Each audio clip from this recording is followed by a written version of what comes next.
Buenos días, bienvenidos a este segmento de Café y Ministerio, diálogos sobre la fe. Soy Peter Dutrán, soy el director del Instituto del Ministerio Eclesial Laico y Servicio en el Departamento del Ministerio Pastoral de la Arquidiócesis de San Antonio y les doy la bienvenida. Hoy tengo la alegría de dialogar con tres, no uno, sino con tres de mis colegas. Aarón Castillo, que es el director del Secretariado de Misión, Vida, Justicia, Paz y Jóvenes Adultos. Lisset Farías, que es la directora del Secretariado para la Comunidad Cristiana, Laicado, Matrimonio, Vida Familiar y Jóvenes, y Gigi Sepien, que es la directora del Secretariado de Evangelización, Catequesis y Formación en la Fe. Me siento como si fuera la mañana de Navidad. Bienvenidos con tres regalos tan grandes y unirnos en este diálogo. Bienvenidos Gigi, Lisset, Aarón. Gracias, Peter. Muy contentos de estar aquí. Igualmente. Y antes de iniciar, ¿qué les parece si, porque tenemos un gran tema de hoy, que es celebrando nuestra fe con regocijo y prudencia? Pero antes de iniciar, les invito a ponernos en oración. Hay un salmo del día de hoy, que es el Salmo 56, que me encanta.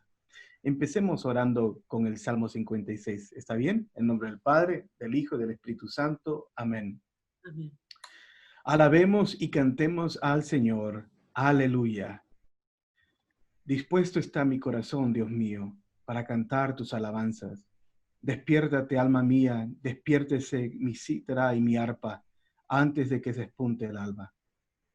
Tocaré para ti ante las naciones, te alabaré, Señor, entre los pueblos, pues su lealtad hasta las nubes llega, y tu amor es más grande que los cielos. Levántate, Señor, en las alturas y llena con tu gloria el mundo entero. Alabemos y cantemos al Señor. Aleluya. En el nombre del Padre, del Hijo y del Espíritu Santo. Amén. Bueno, tenemos un gran tema. Iniciemos contigo, Gigi. Bienvenida. ¿Puedes definirnos qué dice la Iglesia sobre la fe? ¿Qué es la fe? Bueno, hay tantas cosas que podemos decir sobre la fe, pero vamos a tocar en algunos puntos esenciales. Primeramente, la fe es una adhesión personal del individuo a Dios que se revela. Comprende una adhesión de la inteligencia y de la voluntad a la revelación que Dios ha hecho de sí mismo mediante sus obras y sus palabras. Entonces, el creer implica una doble referencia a la persona y a la verdad. A la verdad por confianza en la persona que le atestigua. Entonces, no debemos creer en ningún otro que no sea Dios, Padre, Hijo y Espíritu Santo. La fe también es un don sobrenatural de Dios. Para poder creer, necesitamos los auxilios interiores del Espíritu Santo. Por eso hablamos de la fe como un don del bautismo. Es el primer don que nos da Dios. El creer, entonces, es un acto humano, consciente y libre, que corresponde a la dignidad de la persona humana. Entonces, la fe es ese acto de dignidad de la persona. Al mismo tiempo, creer es un acto eclesial. La fe de la Iglesia precede, engendra, conduce y alimenta nuestra fe. La Iglesia es la madre de todos los creyentes. Fue San Cipriano de Cartago que nos ha dicho que nadie puede tener a Dios como padre si no tiene a la Iglesia por madre. Por esta razón, creemos todas aquellas cosas que se contienen en la palabra de Dios escrita o transmitida y son propuestas por la Iglesia para ser creídas como divinamente reveladas, como nos ha dicho el Papa Pablo sexto en el credo del pueblo de Dios. La fe también es necesaria para la salvación. El Señor mismo lo afirma en el Evangelio de Marco. El que crea y sea bautizado se salvará. El que no crea se condenará. Y finalmente, nada más quiero decir que la fe es un gusto anticipado del conocimiento que nos hará bienaventurados en la vida futura. Eso nos ha dicho Santo Tomás de Aquino. Entonces, la fe tiene muchos aspectos, pero es el fundamento de lo que somos como creyentes y católicos. Qué bueno, muchísimas gracias, Gigi. Y Aarón, ¿qué tal si continuamos contigo?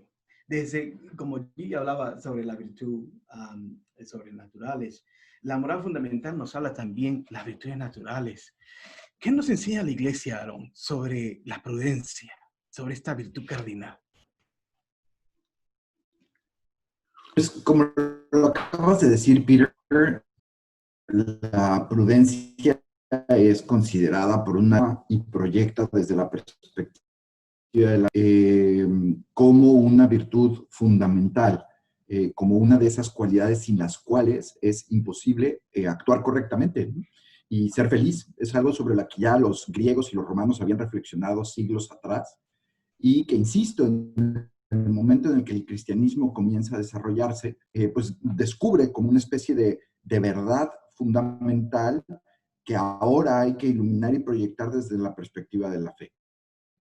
Entonces, visto primero desde el ámbito de la virtud natural de la prudencia, pues la prudencia es un hábito, es una tendencia adquirida, esos son los hábitos, y en este caso una tendencia adquirida buena, un hábito bueno, y es el más importante de todos. Si uno no es prudente, todas las demás cualidades que uno tiene no le sirven para el bien, le sirven para el mal. Si uno es muy fuerte y muy prudente, va a hacer una serie de burradas con aquella fortaleza. Si uno es muy templado y no hace una serie de burradas con esa templanza, etc. Entonces, ser prudente es fundamental. Cuando yo le pregunto a mis alumnos jovencitos, ¿no?, ¿qué es la prudencia? Ordinariamente hacen referencia a no decir cosas sin pensarlas, ¿no? Mi mamá me regaña y me dice, tienes que ser más prudente, ¿no? Pero la prudencia es mucho más que eso. Ciertamente es la capacidad de no hacer lo incorrecto, ¿no? Pero también es, sobre todo, saber qué es lo correcto y hacerlo. La virtud de la prudencia es aquella que nos permite saber cuál es el objetivo que hay que perseguir en un determinado momento, cuál es la acción que hay que realizar en un determinado momento en nuestra vida y cuáles son los medios adecuados para poder conseguirlo, ¿no? Y pues a lo largo de siglos, la civilización cristiana y no cristiana ha pensado sobre cuáles son los pasos para tomar una decisión prudente. Y hay listados de consejos, ¿no? O sea, uno tiene que sentarse a considerar las cosas con calma. Tienes que ver las circunstancias en las cuales se te está presentando la pregunta que tienes que resolver. Tienes que ver cuáles son las posibles consecuencias que se sigan de tus acciones. Tienes que ver atrás en tu vida y preguntarte, ¿qué pasó la última vez que yo estuve en una circunstancia como esta? ¿Y qué hice? ¿Y me fue bien o me fue mal? Y en función de eso poder tomar una decisión prudente. Si no tienes una experiencia previa, y ahora en esta emergencia en la que nos encontramos, pues nadie tiene una experiencia previa, hay que pedir consejo, ¿no? La recomendación para que la decisión sea prudente es que hay que acudir a alguien que tenga buen juicio y hay que pedir consejo para saber cómo es que tenemos que actuar. Y al final de todo este proceso de la decisión prudente, hay un último acto que los filósofos llaman el acto del imperio, ¿no?, que es hacer, decidir. No es propio de la persona prudente esperar y esperar y esperar y esperar y esperar y nunca actuar, ¿no? Hay ocasiones en donde lo prudente efectivamente es postergar, ¿no? Y acabamos perdiendo la capacidad de hacer las cosas. Uh-huh. Y una cosa más, cuando metemos la perspectiva de la fe en esto, Peter, la virtud de la prudencia, y esto lo explica muy bien el Papa Francisco en Christus Vivit. El Papa Francisco, como buen jesuita, ha escrito mucho sobre estos temas de qué es lo que tengo que hacer, ¿no? Y entonces él dice que El cristianismo nos invita a tomar esta virtud natural de la prudencia y a ponerla en una perspectiva más grande, que es la del discernimiento. Y entonces la pregunta ya no es tanto, ¿qué tengo que hacer yo en esta circunstancia? Sino qué es lo que Dios espera de mí en esta circunstancia. Y entonces entra aquí la vida de fe, de la que nos estaba hablando Gigi. Entra aquí la necesidad. Estamos perdiendo, ¿no? Un poco. O sea, recordar, Dios es este Padre bueno que quiere para nosotros lo mejor. Y entonces, en esta pregunta de qué debo de hacer, pues entremos en diálogo con ese Padre bueno que seguro tendrá cosas importantes que decirnos, ¿no? Fascinante, fascinante. Gracias, Aarón. Y perdimos un poquito por allí, pero vamos a tener un tiempito para dialogar un poquito más sobre el discernimiento en un ratito. Lisette, vamos contigo. Uno de los elementos fascinantes que encuentro y que dijo Aarón, citando Cristo vive, y inclusive dentro en los pasos iniciales del papado del Santo Padre Francisco, es su enfoque renovado sobre el regocijo, sobre la alegría. ¿Podríamos hablarnos un poco más sobre esto, Lisette? Claro que sí, Peter. Yo creo que es algo de lo que nos cautivó el Papa Francisco desde el principio, ¿no? Y algo que quiero resaltar, si nos fijamos en sus primeras 3 exhortaciones apostólicas, las 3 tienen el título de alegría en alguna forma en latín, en las 3 primeras. La alegría del Evangelio, la alegría del amor y regocijaos, alegraos y regocijaos. Entonces, ya desde ahí marca, ¿no? ¿Cuál va a ser su papado? Algo marcado por la alegría, ¿no? Entonces yo me voy a enfocar en Evangelii Gaudium. Ese documento fue el primero que escribió y cuando yo lo leí ahí fue donde me encantó su teología, su forma de pensar. Dije, su papado va a ser muy especial, ¿no? Entonces, porque él habla de una manera muy sencilla. Y bueno, ahí nos habla de la alegría. Se llama el documento La alegría del Evangelio, ¿no? Entonces empieza a hablar de cosas muy básicas de la fe, pero de una manera renovada. Y él describe la alegría como el encuentro con Jesús y el saberse salvado por él, ¿no? Entonces, esa es la alegría que viene de la fe, como decía Gigi, del saberse ya que uno ha tenido ese encuentro con Dios y que se siente salvado por él, liberado del pecado, de la tristeza, del vacío interior, ¿no? Y él está consciente de que en el mundo actual hay muchas cosas que nos separan de esa alegría. Las situaciones, y bueno, ahorita estamos en una situación muy difícil, ¿no? De aislamiento, de enfermedad, de muerte en muchos casos, de pérdidas de trabajo, de muchas cosas que hacen el mundo actual bastante, pues, como una amenaza constante, ¿no? Que no nos sentimos en paz. Y él dice que esto muchas veces nos hace sentir, y esa es una de las frases que me ha llamado más la atención, bueno, de las frases chistosas que ha dicho, dice que muchas veces parecemos cristianos de Cuaresma, pero donde no hay resurrección, o sea, porque perdemos esa alegría. Y otra de las frases que dice es que parecemos personas con cara de vinagre. Entonces digo, wow, ¿cómo tiene la cara alguien de vinagre? Pero bueno, eso quiere decir, o sea, ¿cómo? Que estamos con la cara desenmarcada, que nuestra actitud en general no demuestra alegría, ¿no? Sino demuestra pesadez, demuestra no hay resurrección en nuestra vida, ¿no? Entonces, ese es el llamado que él nos hace. Y el Papa Francisco no es ajeno al decir a las realidades de la gente, decir, oye, ¿cómo vas a mantener la alegría cuando hay, como en nuestro caso, ¿no? Cuando hay esta pesadez en toda la humanidad que está tocando a todo el mundo. ¿Y cómo puedes mantener la alegría? O sea, si ahorita como que es difícil encontrar alegría, ¿no? Pero él dice, la alegría no se vive del mismo modo en todas las etapas y circunstancias de la vida. A veces hay circunstancias muy duras y no se va a vivir la alegría del mismo modo. Él dice que la alegría se adapta y se transforma y siempre permanece al menos como una pequeña luz siempre de la certeza de sentirse infinitamente amados. Esa es la clave. Cuando yo estoy 100% consciente y lo siento en mi corazón y en mi mente y en mi voluntad de sentirme verdaderamente amada por Dios, entonces puedo tener un rayito de alegría que no se va, a pesar de las dificultades, de las situaciones del mundo, internas, externas, en familia, en trabajo, en lo que sea. Yo puedo mantener esa luz de esperanza al sentirme verdaderamente amado por Dios. Y aquí, para terminar, voy a leer algo pequeñito de Lamentaciones que él menciona en Evangelii Gaudium cuando nos sentimos abrumados. Dice, en las peores angustias podemos recordar esto: me encuentro lejos de la paz, he olvidado la dicha, pero algo traigo a la memoria, algo me hace esperar, que el amor del Señor no se ha acabado, no se ha agotado su ternura. Mañana tras mañana se renueva, grande es su fidelidad. Bueno es esperar en silencio la salvación del Señor. Y esto está en Lamentaciones 3. Bueno es esperar en silencio la salvación del Señor.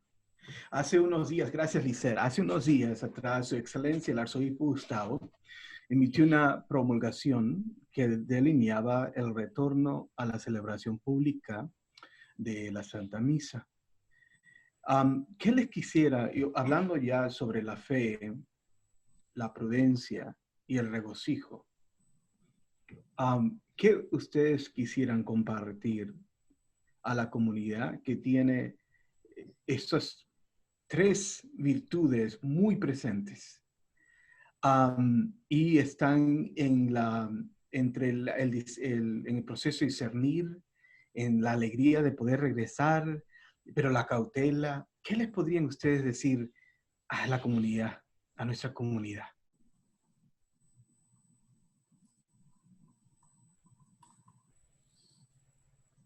Bueno, ¿puedo empezar yo? Claro, adelante.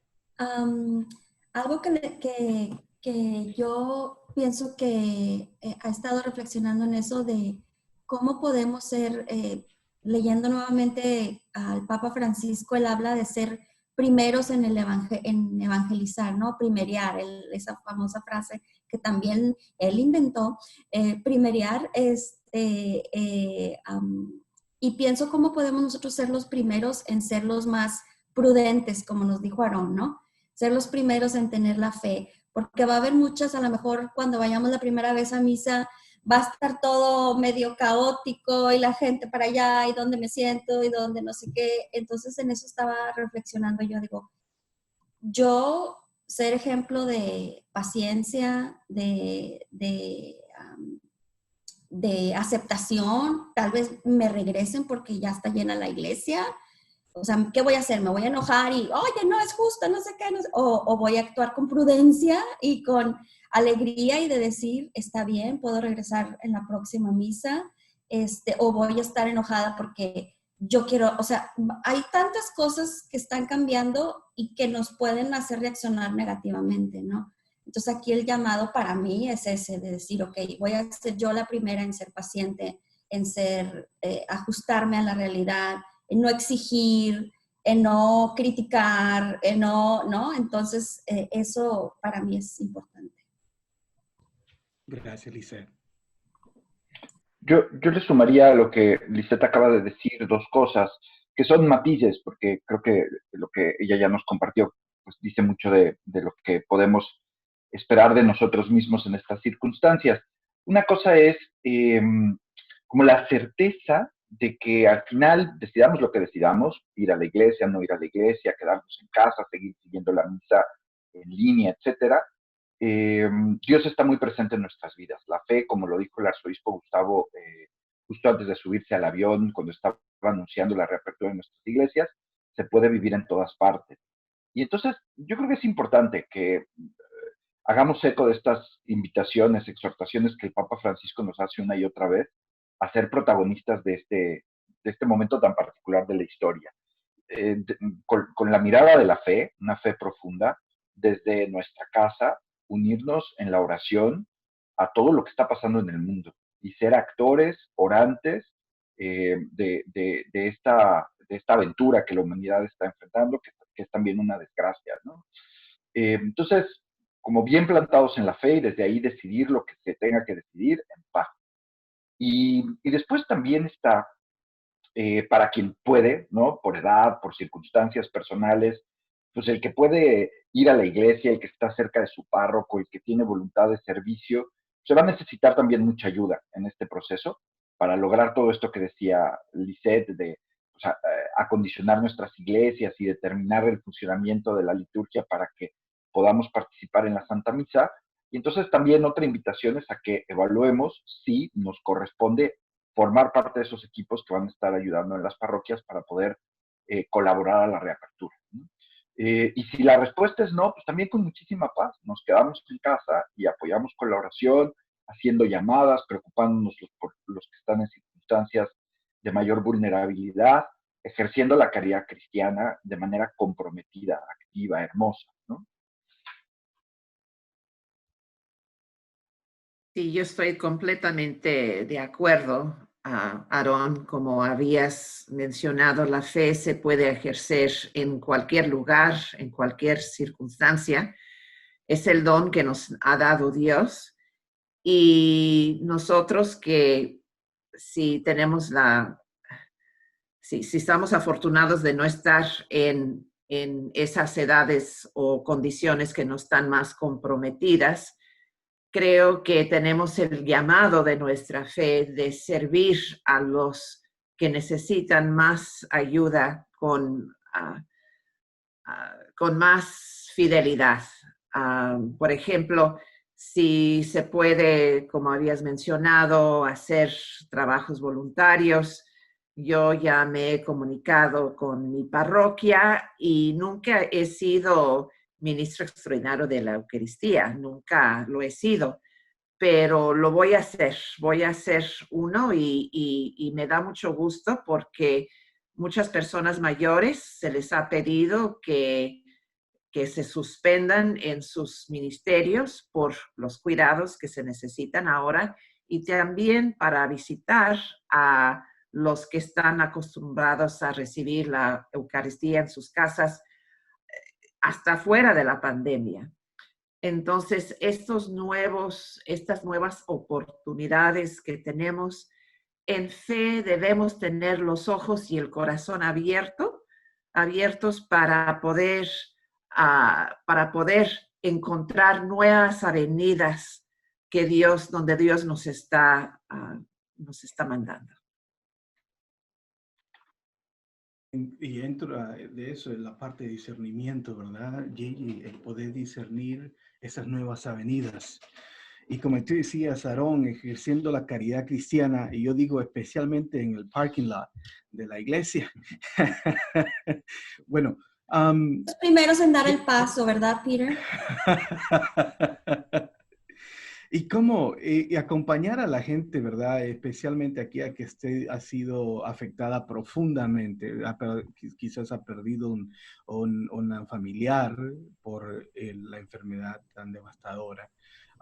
Y mantenerlos en ellos también, a ellos en oración. Hay un sacerdote que me decía muy hermosamente que en la Eucaristía traemos a toda la comunidad de fe, toda la comunidad de los santos, especialmente aquellos que no pueden por alguna manera llegar. Celebramos con todos, con todos. ¿Alguna pregunta, un comentario que tengan las personas que nos están acompañando? Yo veo ya algunos de ustedes que llevan su café en la mano. Bueno, qué gusto verlo.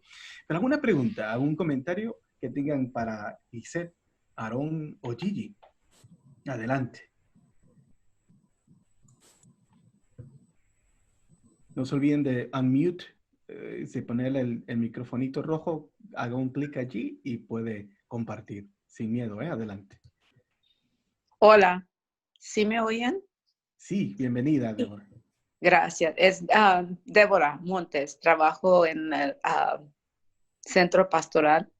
Hola, hola, ¿cómo estás, Lisette? ¿Sí me miran o no? No sé si estoy haciendo esto bien. ¿No? Oh, well. No te vemos. Pero te vemos bien, pero no te vemos. Bueno, no sé. Ahora sí, yo creo que sí me ven. ¿Sí? Sí. Ok. Mi pensamiento me gusta. Vine tarde porque me registré para el lunes en lugar de para el viernes. No podía figurar qué estaba pasando, pero aquí estoy ahora y oí parte del discurso que tenían, y no, pienso que fuera muy bonito que más personas pudieran oír lo que estaban diciendo, porque voy a salirme de la misa, de la iglesia, a la comunidad en general, porque anoche mi hija de 23 años estaba muy frustrada porque trabaja con Starbucks y en el sitio donde ella trabaja no tienen el drive-thru, solo que han estado cerrados, apenas abrieron y ella comenzó esta semana y está muy frustrada porque dice que la gente entra y quieren entrar como común y corriente como era antes.